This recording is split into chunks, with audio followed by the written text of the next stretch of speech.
चलिए बढ़ते हैं अब अपनी अगली खबर की ओर। बात करते हैं वक्फ संशोधन बिल के लिए बनी जेपीसी का कार्यकाल बढ़ा दिया गया है। बजट सत्र तक कार्यकाल बढ़ाने की मंजूरी दे दी गई है।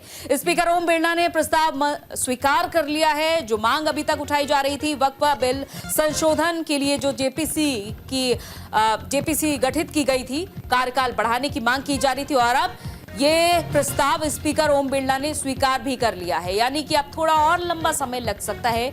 जेपीसी द्वारा जो रिपोर्ट बनाई जा रही है और साथ ही साथ सुझाव भी लिए जा रहे हैं जमीनी स्तर पर, अब इसके लिए थोड़ा और समय लग सकता है।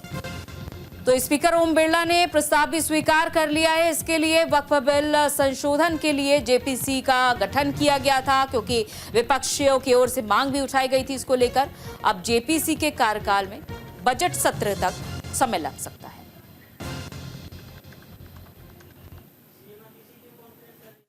यहाँ जो मतलब इतनी कीमती हैं और वो केंद्र सरकार की है। 1911 में ब्रिटिशर्स ने उसको राजधानी बनाने के लिए कंपनसेशन देके एक्वायर किया था, और फिर 70s में 1970 में वक्फ बोर्ड ने क्लेम कर दिया वो 123 प्रॉपर्टी की वक्फ की है।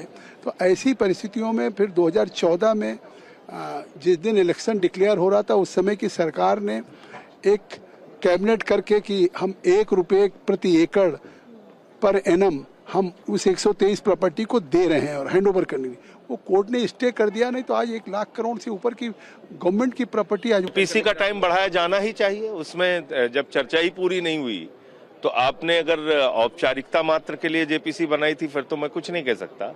अगर वास्तव में चर्चा के लिए बनाई थी तो अभी तो चर्चा पूरी नहीं हुई। 700 पेजों पर मिनिस्ट्री ने जवाब नहीं दिया है। बिना कोरम के टूर हुआ है, 3 स्थानों के टूर कैंसिल हुए हैं, तो वो सब तो पूरा करना पड़ेगा ना। पीसी का टाइम बढ़ाया जाना ही चाहिए। उसमें जब चर्चा ही पूरी नहीं हुई तो आपने अगर औपचारिकता मात्र के लिए जेपीसी बनाई थी फिर तो मैं कुछ नहीं कह सकता। अगर वास्तव में चर्चा के लिए बनाई थी तो अभी तो चर्चा पूरी नहीं हुई। 700